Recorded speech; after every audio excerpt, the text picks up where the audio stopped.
Hey guys, good evening. Welcome to another episode of the Service Without Excuses podcast. I want to welcome you and appreciate you being here. We got another episode this week. This one is about brain function. And Joe and I were just kind of talking about this briefly. Joe has a company called ServiceMonster. ServiceMonster is principal focus. They go way back to 2003, before I even started my first business. And Joe is an expert not just in maybe the CRM world necessarily, the original CRM world, which he was one of the people that started this kind of concept many, many years ago. But he's also a very, very smart marketer, understands trends. And we had people on last week like Bill Yaden from John Don, great marketing guy. I had John Braun on last week, also talked about marketing and what seems to be working right now in your advertising campaign. So this is like the third piece of the puzzle to me, the CRM. To me, a CRM program, if you're not familiar with a CRM, it's customer relationship management. It is how you run your business. I worked for a large franchise chain that had a system. Back in the 90s, we were using it in early 2000s. So we were early adapters to what they did, and they spent a ton of money to do it. Not having that function when I went into my first business blew my mind, because I'm like, what do I do? Put this stuff on paper? QuickBooks? No, I'm not going to do that. I got to figure something out. And I was very blessed when you guys came on the scene. So Joe, welcome, my friend. How are you? I'm doing well, Rob. Thank you for having me. I appreciate it. The big reason, again, to have Joe on tonight is to explain that. Joe, could you tell our listeners a little bit about your past and how you got here today? Yeah, the short version, I didn't go to college. I worked as a warehouse manager for a while, and then stumbled in my way into R&D biomedical polymer chemistry, where they didn't have a great QA process. It was very manual. And so I learned how to code, write programs in order to speed that process up, fell in love with computer programming, and then decided to start my own company in 2003. Ed York, one of the grandfathers of our industry, for carpet cleaners, he was at a family reunion, and he suggested I take the skill set in the company towards carpet cleaning and service professionals. So that's kind of how it all started. Of course, Steve Brandt, my father-in-law, ran HydroMaster for 30 years. And so he was kind of saying the same thing. So in 2003, we took what was traditionally desktop software back in the 90s and not available to small businesses, not without a big price tag. And we decided to put that online. So we were one of the very first companies to do CRM online and offer it to the mom and pops. And so we're very proud of that. We've been around now for 18 years. And, when we started, only 25% of the service industry was on a CRM of any kind. There was a couple desktops that had, lowered their prices down to the 3,500 mark or that thereabouts. And we were able to offer, for $50 a month, way better functionality. Plus you didn't have to worry about administration headaches and downloads and installations and all that. So we kind of blew them out of the water pretty quickly, made a big splash. And one of the big things that really helped drive our business to profitability was offering that Fill My Schedule program, which is a direct mail client retention program that we do for our clients so they don't have to worry about it themselves. And here we are 18 years later. One of the things I remember about the system is the ease of use. I've used CRM programs that are cumbersome is a nice way of saying it. There's a lot of, call them bells and whistles, call them features. Like I talk in the book about a nuclear plant, it's nice to have all those little things to keep things in place. But do you really need 1,000 buttons? Maybe in a nuclear plant they do, but maybe in a CRM program you most likely do not. What are some of the things that really are, as a cleaner, we have people that are in the cleaning, but not just that, cleaning, disaster restoration. I have plumbing contractors, HVAC, anybody that goes into a home or business to perform a service, trades, any type of thing. That's pretty much a lot of our listeners here. So it's not just carpet cleaners, because my old partner in New York, we used it and he still uses it to this day for building his restoration jobs. He doesn't even bother with, he's custom fitted. In fact, when I was there, I custom fit it for him. And then he's expanded since then and made it very simple. And he says, although Xactimate is a nice program, and if I was just, doing insurance work exclusively, that'd be it. I just like the ease of use of putting these line items that we designed into the ServiceMonster portfolio. And bam, you got a real simple, detailed, invoice and estimate. Yeah, I mean, beyond invoicing and estimating and controlling your schedule, we really wanted to build out the marketing side of the world because that was severely lacking. That was one thing that Ed York was always harping about because, most service professionals are good technically at the work that they do, whether it's cleaning or HVAC or plumbing or electrical. And, we've been servicing all of those guys now for the last 5 years specifically. But um, it's really some of those other things like key performance indicators, analytics, the dashboards that help you make intelligent decisions about your business. There's a lot of companies out there. I mean, you can do invoicing in QuickBooks, although I wouldn't necessarily suggest it. But having all of that information in one central hub, which you then can connect to other platforms that can give you specialized services that you need, that becomes a major powerhouse. And we can do it, most companies, CRM companies can do it at a fairly reasonable price. I always say that the best CRM is the one you use. Of course, I'd love that to be ServiceMonster, but it's not always the case. Everybody has a different flavor, but ease of use is definitely something that I've kind of hallmarked my career, even in my early development days back in 2000. I'm a second generation software engineer. I grew up with data models and on the whiteboard in the living room. Wow. So it was kind of second nature to me. Something I resisted for a while until I fell in love with it. But Mhm. yeah, we put a lot of time and effort into making sure that it's really easy to use because, technicians out in the field, they're not technically savvy much of the time. They're, or a single owner operator or a growing business, or even, like the 20-person operation. You don't have time to train your CSRs or your technicians in the field on how to use a very complex system. So it's got to be simple, easy to use, low error prone, but yet gets you all the data that you need to do your marketing, your key performance indicators, hook up with your accounting software to do your taxes at the end of the year and all that. So we really focus on that ease of use. Yeah, I mean, it's just, and it's a no brainer, especially if a person wants to go.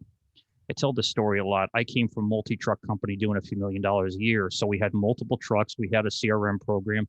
Going back to it again, like I said before, I can't fathom not having that and running a business. And here's the thing, not running a business to get to a level where it's beyond you, maybe one other person. If you want to really grow and scale your business, you need things in place that are going to help that. And if you have a system in place, like you said, the marketing suite, you have scheduling suite, you have, you can pull those KPIs out. You could pull all these things off of this program to see how you're doing right now, and maybe where you need to invest things into, maybe where you're not using the best assets in, maybe we're not using your best marketing dollar in. We talked about that with John Brown the other day. People still, forget about a lot of their past customers. And it's true that if you do not maintain it, you get busy because you're working in the business, not on the business, as the famous Michael Gerber statement was said.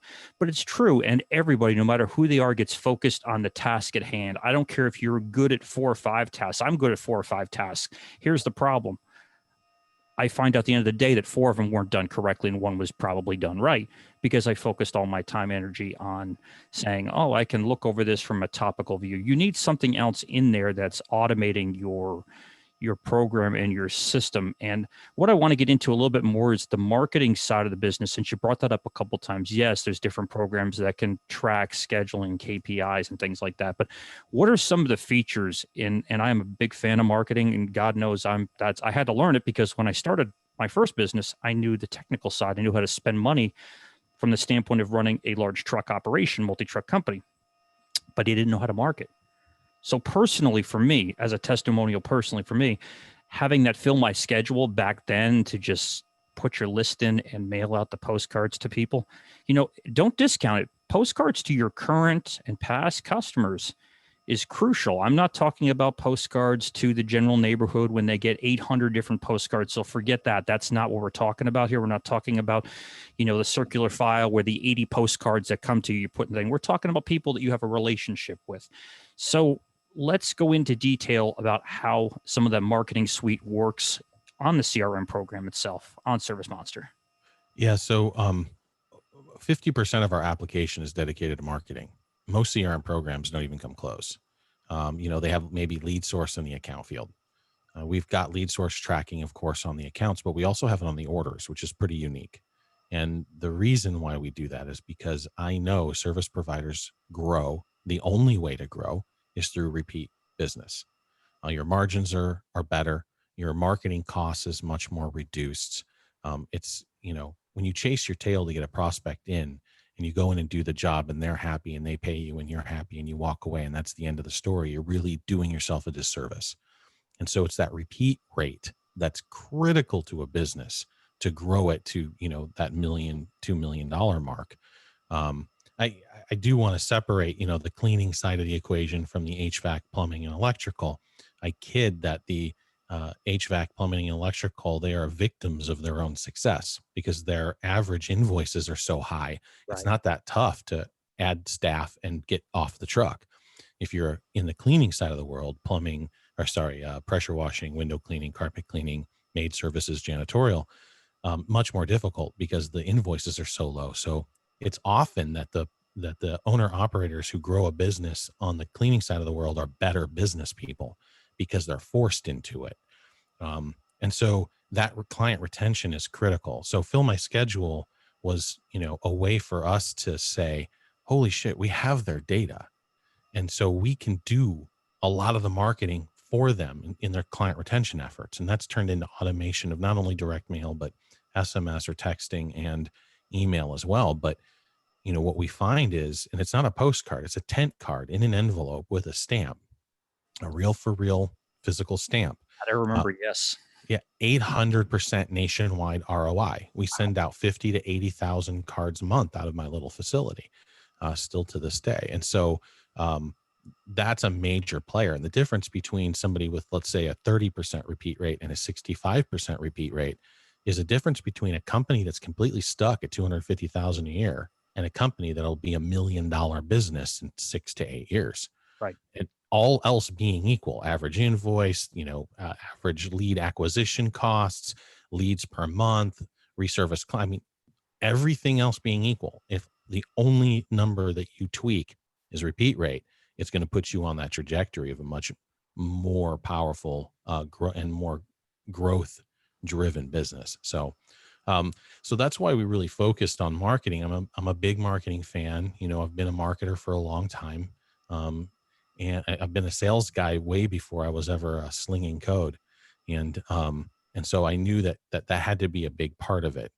Plus Steve and Ed were very adamant about, the fact that these guys are good technicians, but not great business people, which means not great marketers. They don't know their numbers. They don't know their KPIs, and they certainly have a hard time struggling to get new clients in the door and retain old clients. So we made it a big part of it. So yeah, we have automation where you can set up marketing campaigns and drip campaigns that will happen automatically, whether they're direct mail or email, reminders and text and all that stuff. And you can set it up in such a way where it will really be an entire marketing department for you. And it'll just send that stuff out and help you keep your clients. And one of the things that I really do notice about a lot of these CRM programs for our industry all have bells and whistles. The problem is they're not automated. So you have the ability to do them, but you got to stop, plan your whole day, and implement this stuff. Now, that's okay if you've got a staff, that can handle this stuff, but they probably got to go back and forth. But imagine, like anything, like any business, like any strategic planning, whether it's marketing or it's just your long-term strategy in business, it requires you to sit down and plan it out. And sometimes you got to change and reassess things. But I really feel if it's automated, it's getting done. It's just, it's like investments to me. If you take an investment, you invest financially in a fund, the money comes out of your account automatically. You don't really think twice about it. It just happens, and you don't put any thought behind it. And if you had to put thought behind it, you probably wouldn't hit the send or pay button because you just wouldn't do it because now you're thinking about it. You have to have your business automated. So here's a big question. Say somebody wants to change. They have a CRM program, what it happens to be, something that's online, and they say, God, I've got 8,000 customers in my base. God willing, you have 8,000 customers. That's a great number to work with. But they say, I don't want to start over again. I don't want to transfer all this stuff. It's too much work. It's going to be shut down. And what's your comments to somebody like that? I have my own beliefs on it, but I want to hear it out of you. It sucks. Yeah. It's a lot of work. and it's square pegs and round holes, and you're going to lose data fidelity. Eat that. So the question then becomes, what's the ROI? Am I going to move off of a system that's somehow limiting my ability to grow, whether it's lack of automation or lack of features, or maybe the company isn't fully behind it because they only got one guy working there and you talk to the owner directly. Maybe they're focused on another industry and they're not really giving you what you need. If you're happy with where you're at, then change is hard and maybe there isn't a great reason to change. But if you know that, there's greener pastures and you've done your research, you've done your due diligence, and it's like, man, if I were to start my business owner, I'd definitely go with this other product. Right. Then you got to look at, what is your ROI and going through the pains. Now, what does that look like? We can do data transfers. Most company can do data transfers. And if you can get your information into QuickBooks, you can go from QuickBooks to whatever CRM you're moving to. ServiceMonster does have some direct import from some of our competitors where we get a good portion of the data, a large chunk of it. But even if you're down to that QuickBooks, you should expect to get all of your previous invoice history and payment history, all of your basic client information, name, address, phone number, that kind of stuff, your tax information, your price lists. That should all be ported in to your CRM you're moving to. And then you got to build from there. Yes, you're going to lose some notes. You're going to lose some schedule information. But again, what's the ROI? What are you gaining? And then making that commitment to say, look, if I'm going to do this, I'm going to put some time and effort and energy. I want to learn the system. I want my people to learn the system, whether they're CSRs or technicians. And it's, again, that's that ease of use. How easy is the product to use and learn? So there's about a month of hell where you're, switching things out, and I used to do it this way and now I do it this way, and relearning that. And then it takes another probably 2 months before the business itself is using it like a machine. Once that's in place, then you can start to take advantage of the additional features that you've picked up, the additional training and horsepower. One thing that ServiceMonster does that I'm dumbfounded other CRM companies are not only shying away from, but they're starting without it completely, is customer support. Yeah, you can have a chat bubble and have a chat conversation occasionally or an email, but we do phone support. I'm a big call center fan. I used to run call centers. And so, something that ServiceMonster will always do. And our CSRs are incredible. They love talking to our clients and training. We do all of that. And so we'll help you get onboarded into the system. But regardless of what you go with, making sure that you have that commitment, you've got the help, you've got the support of the company behind you to learn the new system and make that transition as seamless as possible. And once you're baked in, then extending it out, adding that bit of automation, adding those new reports and repertoire. ServiceMonster obviously has got great marketing and marketing automation, unlike other CRMs are out there, but our reports and KPIs are also far and above. We've been doing this for 18 years, right? The stuff that we're adding on now is stuff that, our competitors aren't going to get to for another 5 years. And so we're just constantly keeping things up to date. We've got a great staff, all virtualized now, as of last year. So we have 30 employees and the developers are amazing. My son, runs the mobile team and he still lives with me now at 21. He's about to move out though. So that ought to be interesting. But, it's an incredible journey to go on if you feel that it's going to be right for your business. And sometimes too, you'll see like, just changing the color on the wall will increase productivity, right? In changing the tool that you have out will help you focus your efforts onto what you need to do in order to sharpen that tool. Iron sharpens iron.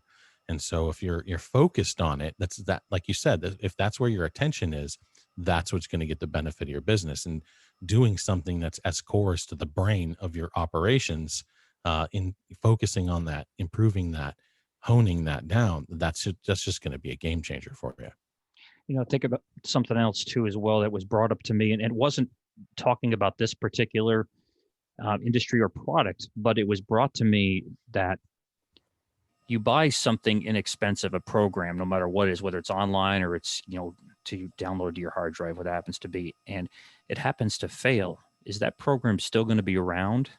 Are you going to lose your data? Are you going to possibly, you might get somebody that offers a really, inexpensive or borderline cheap service, and a week from now they might be gone. There is something said for longevity. In any business, longevity, serves its purpose.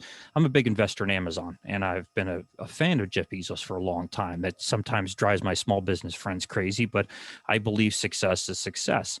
And he had his focus around customer centric thoughts from day one when he was shipping books out of his father's garage, not too far from where you live. And he came from people say, yeah, he was a trader and a day trader, whatever, a financial guy, but that had nothing to do with selling a book. He was committed to a fact, and he made sure that over time, and I know this as an investor, you sometimes lost money as an investor in Amazon because he was building new warehouses, he was building better logistics, he was building better efficiencies, he was building a better box, for the lack of better words. And I think, when a business like yourself has been around for a long time, has gone through the war, has learned, has migrated new things and new ways of doing things, because God knows between 2003 and 2021, a lot has changed from the from your standpoint, anything to do with that. I think in 2003, I was just going online on AOL. It has changed dramatically, but you've kept up with it. And I think that's longevity and sustainability is important when you're making a decision to do it. So yes, it can be, like you said, a giant pain in the ass when it comes to changing things over. Change hurts. Change sucks. Change is not fun. If you ever played sports or you ever done any of that stuff, change sucks. I'm a musician. I've been a musician my entire life. And the best musicians in the world are the guys that say, well, I can learn something from a jazz player, from a hip hop player, from a rock player, because yes, I want to say I'm a purist and I'm, playing hard rock or whatever that is, but you're going to learn a lot more from other people. You're going to learn versatility. You're going to learn sustainability. You're going to learn that there's a big world out there and things change. And I think when you're looking at your business, in particular, the brain of a CRM program, that's crucial to your success and growth. So forget about it being a pain in the ass. Learning scales is a pain in the ass when you're playing music. Your fingers are hurting and you're doing whatever, and you got to memorize and learn a bunch of math. And that's all great. But at the end of the day, the result is you are a much better player, more proficient, and it becomes so much easier. Same thing when making a change in a business decision. So I'm a fan personally. I've been, again, we used it early on and love it. And my old partner in New York still uses it. What are some of the things that probably, let's say a newer company, because that's what you were getting a lot of when I bought the program, it was a lot of owner operators. I was one of them. And we grew with the program, which was nice. We grew into, I think we were still using it when I had 10 trucks, 12 trucks on the road. So you could grow with it. And what I liked about the platform is it had a fee to get started. And every time you added a new truck on the road, you paid more. So as you grew, you invested more into the platform, but you got a lot more. You were able to run it a lot more. So it wasn't like, it's $250, $300 a month and you get, but I'm a one truck guy. I don't have $250, $300 a month to spend on my CRM program. You're scaled, if I remember correctly. And I don't think that's changed at all. I don't know, but I know we grew with it. So it was like a nothing expense to us in essence, because we grew into it and with it. Yeah. I mean, ServiceMonster starts off at $50 a month. You're running a single owner operator and you've been on paper and you just want a replacement for your paper and you want to get the benefit of some of the marketing tools and KPIs and so forth. And then it grows with you. But our top tier is only 125. So wow. We're still undercut most of the new guys because they're VC backed, right? They got $20 million of investment that they need to make up for. Right. And for us, we never took any of that VC money. We grew on our own. We bootstrapped just like all of our owner operators. And still to this day, 50% of our database are owner operators.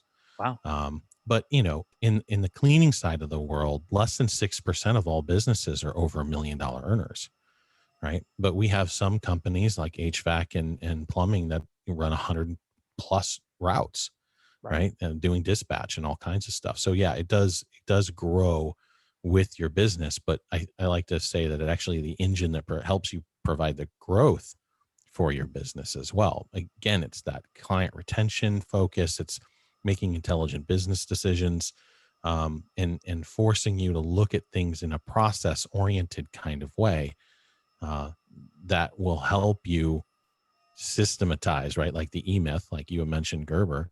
Right. That book is incredible, for really saying, like, you want to build a franchise, whether you're building a franchise or not. You want to build a franchise 100%. because you want the whole system to be set up so you can go sit on a beach. Honestly, right before I jumped on the podcast with you, I was playing Valorant. It's a first person shooter game. I was running around killing kids. So, that's because I've got 29, 30 other people running the company doing amazing work, and we're helping other service providers reach that level and achieve that as well. So, that was the big deal for me, is I saw so many people, especially owner operators, using pen and paper, never growing. And what the Fortune 500 companies were able to do with technology, I wanted to put that in the hands of small business owners. And that's kind of where the whole thing started back in '03. It's profound too, because you think about it, social media wasn't even an aspect when I first started business. We were at the dead end of yellow pages, That's right. advertising in the yellow phone book, and dreaming that we're going to put 800 to $1,000. Oh, who am I kidding? Probably $2,000-$3,000 a month into our yellow page ads, praying that we were going to get an ROI back on that investment. And nobody ever got the return on investment on that. It was just the only thing you could do. It was like a monopoly. It's the only thing you had in town.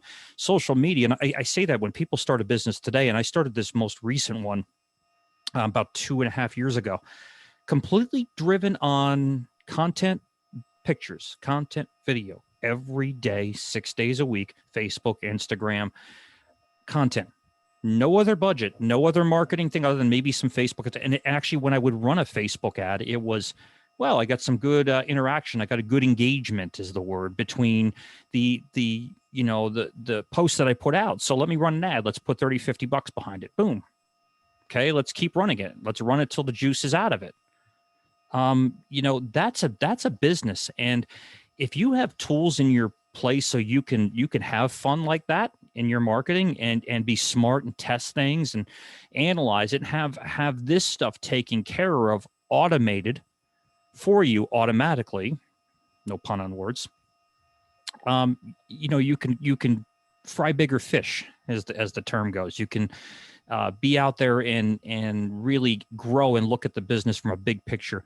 As a person that went from an owner operator to a multi-million-dollar company, when you're at the top of the multi-million-dollar company, you have to look at the top focus, like you are. You have a bunch of incredible people underneath you. I was similar too as well. You have to focus on the big picture, the big prize. And if you're too bogged down into the bottom, you're never going to get to look at a big prize. Well, believe me, if you're an owner operator, you hope one day to get off that truck. And if you haven't thought about getting off that truck, we need to talk, because you have to. There's nothing more sad in this world than a 60-some-year-old gentleman breaking his back out there cleaning with a carpet one end of the day. It's terrible. It's horrific, and nobody should have to do it. Again, we don't know what we don't know, but if you're that person that just wants to do it, you have to have another game plan, because at 60, any of us could get hurt tomorrow, but at 60, you could be out of the game with one good injury and you're done. So, have things in place to help at least build that business up. Even if you don't want to deal with a bunch of employees, have a couple of employees, but at least have something in place that's going to grow your business, at least to where it doesn't function around you being there. And I can think of nothing better, including marketing, by the way, including old school marketing, that you can do to get that system going faster than a great CRM program like ServiceMonster. Do you have any final words you'd like to give to our guests? And thank you again, man. Great information. John had some stories he was telling me. You worked in the music world too at one point in time, but I found that he's like, you got to pick his brain. I'm like, yeah, after the podcast I will. But I got a lot of experience from the music industry. Let's put it that way. Yeah, no, so did I. I used to record bands for a living as a studio engineer. It's kind of my first technical gig. Yeah, if you're an owner operator and you're happy as an owner operator, then I would say your margins better be badass, and you better have a shit ton of money in the bank. All right. Because you're going to break the hip one day. Your truck's going to go down. You're going to have those issues. And I get it. There are some guys who've tried it and they just don't want to deal with employees, because they recognize, because you have to be introspective and you have to have empathy. Those are the two qualities if you really want to grow something that are almost a must. You can accidentally grow something, right? But it's not going to be very stable. And the people that are there won't be long term. You'll be flipping them over on a regular basis, and it just becomes a big HR pain in the ass. But if you've got that introspection and you have that empathy, then you can cultivate a team that will really help you push the ball forward. So that, I always say focus on your repeat rate, focus on yourself with your introspection and empathy, and grow a good team. That's really the winning combination there to having any business that you want to run long term and you want to scale. Awesome. Thank you so much. How do people find out about you? I'm going to put you in the show notes and some information, but how do people I know there's a bunch of YouTube videos. I was looking at them before I got stopped at a light. I'd look at a little video. And by the way, your podcast, I love, man. So you please mention that too as well, because it's extremely informative. Yeah, we've been pushing content now for 5 years. We were early into Facebook in 2008, 2009. We were pushing to dead air because the carpet cleaners and service providers and HVAC guys, they hadn't really shown up yet. They didn't show up at scale until like 2016. And so we were basically curating other content from other sources, making sure that was quality. I'm a big data guy. I'm a big science guy. And so, we don't push anything out there unless we know that it's, real and has some weight behind it. So yeah, about 5 years ago, we started doing, like Gary V, Ask ServiceMonster. We did a ServiceMonster show, and we ran that for a number of years. There's 80 episodes there. I'm not a fan of repeating myself, though. I really, really detest it. And so, at 80 episodes, we'd covered most of the things in the service provider you'd cover, except for the technical aspect, which don't ask me to push an RX-20 or install a Phoenix HVAC unit. It's just not going to happen. Right. So, we've got that. We've got the YouTube channel. We've got the podcast. And the podcast now we do on a regular basis once every other week. It's a 45-minute or hour-long show. And for the first half hour, we're just talking business, how that helps and whatnot. And you had mentioned Gary Vaynerchuk early on. And, I was a big Gary V fan. When we were doing our own content, it was working, but I didn't get the whole value side of it. I was kind of intuitively doing that, but not really the big push until I saw some of his content. And that was pretty cool. And then I went to go see him in Seattle, and it turned out to be Hollow Gary. And I was so pissed. I left a tweet, and I just tweeted him, and he's got, 1.5 million followers. And I felt I was pushing it to dead air. Within a half an hour, staff had contacted me. He had contacted me. We had plane tickets. And that summer, he flew us out to New York to go sit in VaynerMedia with him and his staff for a day. Oh, an entire freaking day. Ah. It was incredible. And we documented the whole thing, and it was a lot of fun. But yeah, getting into that social game is a big deal. TikTok, right now as a business to business, I can't figure out how to use it, but I played on it for 3 months talking about critical thinking and philosophy and picked up 150,000 followers. Wow. It's nuts. I shut it down because it's a huge time sink, and I can't use it to leverage ServiceMonster. But if I was a service provider, man alive, I would be doing content on TikTok right now, right? Getting in early and staking the claim. So, it's not about advertising. It's about driving value to your demographic and capturing their attention and holding that attention. And every once in a while you do a little ask and a whole bunch of people show up. 100%. So it's pretty cool stuff. So they could find you at servicemonster.net as well. Is that correct? That is correct. And I'm all over social media. So if you look for Entree Joe, or you look for Joe Kowalski or ServiceMonster on Instagram or, Facebook, you'll find us there. So servicemonster.net is the website. From there, you can go everywhere, the blog and the YouTube channel and whatnot. And you can go to Facebook and find me, Joe Kowalski, Kowalski. And I'm very, very accessible. I'm answering DMs at 3:00 in the morning often. So awesome. And I can relate to with the studio. Like I have a kind of an elaborate setup because I went to school for audio engineering at Penn State a long time ago in the 90s. So I learned, not the studio, I did the live stuff. So I learned that. And now like I play with the band, they're like, it does this sub, this goes here. And they're like, what is all that stuff? I'm like, well, it was there then. It's just changed a lot. You had the incredible boards. Now they have Pro Tools, and it makes it a little bit simpler than what it was. I'm running a DBX 286A right now. Oh my God. For my mic. That's awesome. 90 pieces of studio gear, just because it's, I've had it around and it's just great stuff. And, I've got a decent voice, kind of a golden voice, and this equipment just puts the cherry on top. That's it. I use the Personas into a Zoom Live Track L8 and then into here. And I have a Zoom camera up here looking at the 4K camera. And actually the audio on that thing is pretty insane. But I believe if you're going to listen to something, audio, I cringe when I listen to a podcast. And it sounds like they're over here talking. Oh, my God, don't. You're killing me. Click. I can't. So, the information has to be good, but you have to want to listen to the information too. And yes, your voice is pretty freaking golden, my friend. All right. Thank you so much. I appreciate it, Joe. We got to get you back on with some other stuff at some other point in time, but I appreciate you being my first and most powerful guest when it comes to experience with the CRM program. And I can't thank you enough for being on here. I can't thank John Burdick enough for helping me out. He wanted me to do a Facebook Live with this, but I can't do all three of those things at the same time. People are messaging you. It's going crazy. And I'm like, I can't ask good questions. I can't be in the game when I got, 80, 90 messages over here on a Facebook Live while we're trying to do it. So I just really steer away from it unless I'm doing some open forum things. So Joe, been a real pleasure, man. Rob, thank you so much for the invite. I appreciate you. You got it. We'll talk soon, my friend. Thank you. See you. Bye-bye.